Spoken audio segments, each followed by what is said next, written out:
तो अब इंडसइंड बैंक की स्टोरी में हो गई आरबीआई की एंट्री। जो आरबीआई अभी सारे के सारे बैंकों को उनके सुपरवाइजरी ऑफिसर के द्वारा एक कंप्लायंस रिपोर्ट मंगवा रहा है। उन्होंने आरबीआई ने ये कहा है कि बैंक्स को एक कंप्लायंस रिपोर्ट सबमिट करनी पड़ेगी, जिसके अंदर डिटेल में लिखा जाएगा कि कितना उनके पास फॉरेन करेंसी में बोरोइंग है, यानी कि डिपॉजिट या बॉन्ड्स जो दूसरे देशों की करेंसी में इस बैंक किसी भी बैंक ने बोरो किए होंगे, उसमें से कितना पैसा कन्वर्ट करके रुपये में बना दिया गया है, कितने का डेरिवेटिव कॉन्ट्रैक्ट लेके हेज किया है, और कहाँ है इनकी मार्क टू मार्केट पोजीशनिंग।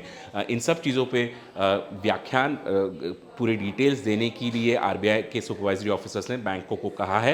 ये इसीलिए हो रहा है क्योंकि जहाँ तक इंडसइंड बैंक को हम देख रहे हैं, मंडे शाम को इंडसइंड बैंक ने ये बताया था कि उनकी जो डेरिवेटिव बुक है उसमें एक इशू पाई गई थी, कोई डिस्क्रेपेंसी पाई गई थी, जिसकी वजह से बैंक को कम से कम 2000 करोड़ तक का नुकसान उठाना पड़ सकता है।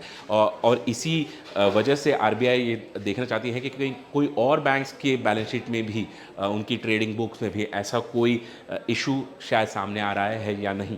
जहाँ तक हमारे सोर्सेस हमसे बात करें, वो ये कह रहे हैं कि शायद तक ये इंडसइंड बैंक की अकेले की प्रॉब्लम है, ज़्यादातर बैंक्स इन तरह की पोजीशंस में इन्वॉल्व नहीं है और इसलिए उनको इतने बड़े लॉसेस झेलने की ज़रूरत नहीं पड़ेगी। याद रखिए कि रुपया जो है वो डॉलर के मुकाबले काफ़ी हद तक वीक हो चुका है पिछले कई महीनों में। इसीलिए बैंक्स को कुछ लॉस तो उठाना पड़ेगा, पर क्या वो 2000 करोड़ के आसपास होगा, ये कहना बहुत मुश्किल है। सोर्सेज का कहना है कि शायद बाकी बैंकों का इतना बड़ा लॉस ना हो।